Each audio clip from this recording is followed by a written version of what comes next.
Hello, this is Eunice, and today I'm going to show you how to make another card.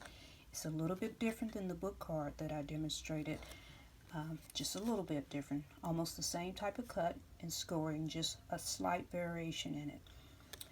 But the neat thing about this card is it also can have a sentiment on the back. How cool is that? And it lays flat.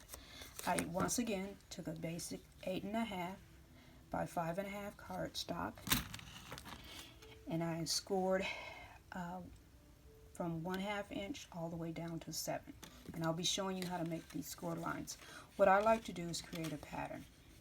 That way, especially with cards that I don't quite make every day or repeat often or revisit often, I like to make me a pattern so that way I can remember what I did last time without going through all that figuring out again. So I created a pattern showing my dimensions and score lines. And so you can take a screenshot of that and you'll see, but I'll demonstrate that. Also, I created a pattern for the mat that I was going to be using. So the inside mat measures 3 3/8 by 2 7/8. The outside mat measures 3.5 by 2 3/4. And then I went on and made the frame. If you desire to, you don't have to.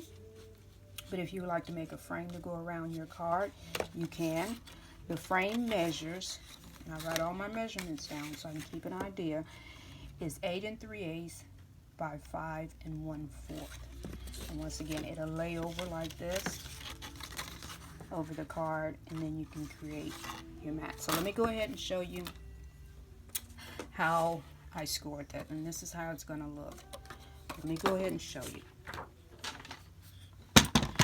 So basically, you're going to go in at that 1/4 mark. So at that 1/4, 1 1/4 mark. Make sure I got mine lined up here. I'm going to go here at that 1.5. And I'm going to cut down all the way to the 7. I'm going to flip it and do the same thing. Go in that 1 1/4. Go to that 1 1/2 mark. Score all the way down to the 7. Now that's all the cutting you're going to do on this card.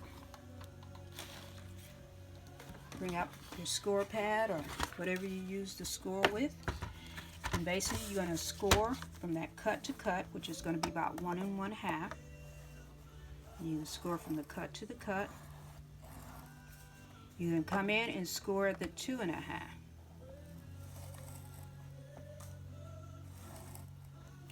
Then at the top of your card, you're going to score at the 4 3/8 mark, which mine's is marked for me right here. This is the 1/4 and the 3/8, so I marked mine's. So the 4 3/8 at the top and the 4 3/8 at the bottom.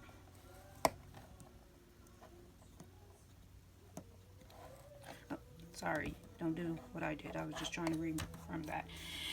And then you're going to move over to the 6 3/8 mark, and you're going to score again at the top.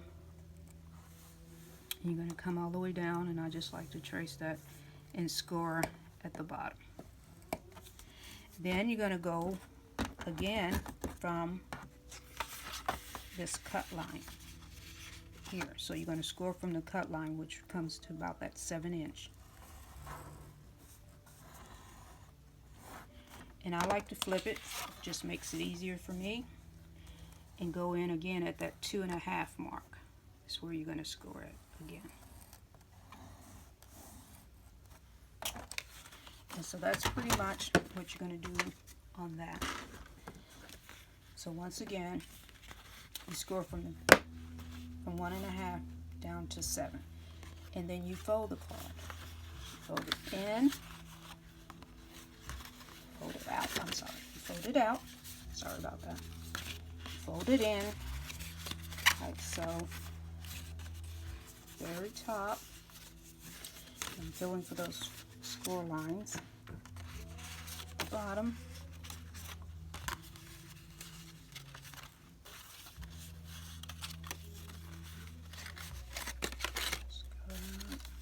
And fold in. And so that card should lay just like this. And then you're going to reinforce with your bone folder all your score marks. That's just to help that card fold nicely for you. And voila, you have it. And you can decorate it any kind of way you want, use any kind of paper you want. I like, once again, the creativity is all yours. I just did this as a demonstration. I probably will still use this card, just going to come back in and design it a little different. But that's the basic of how you make this sweet little card. Thanks for watching.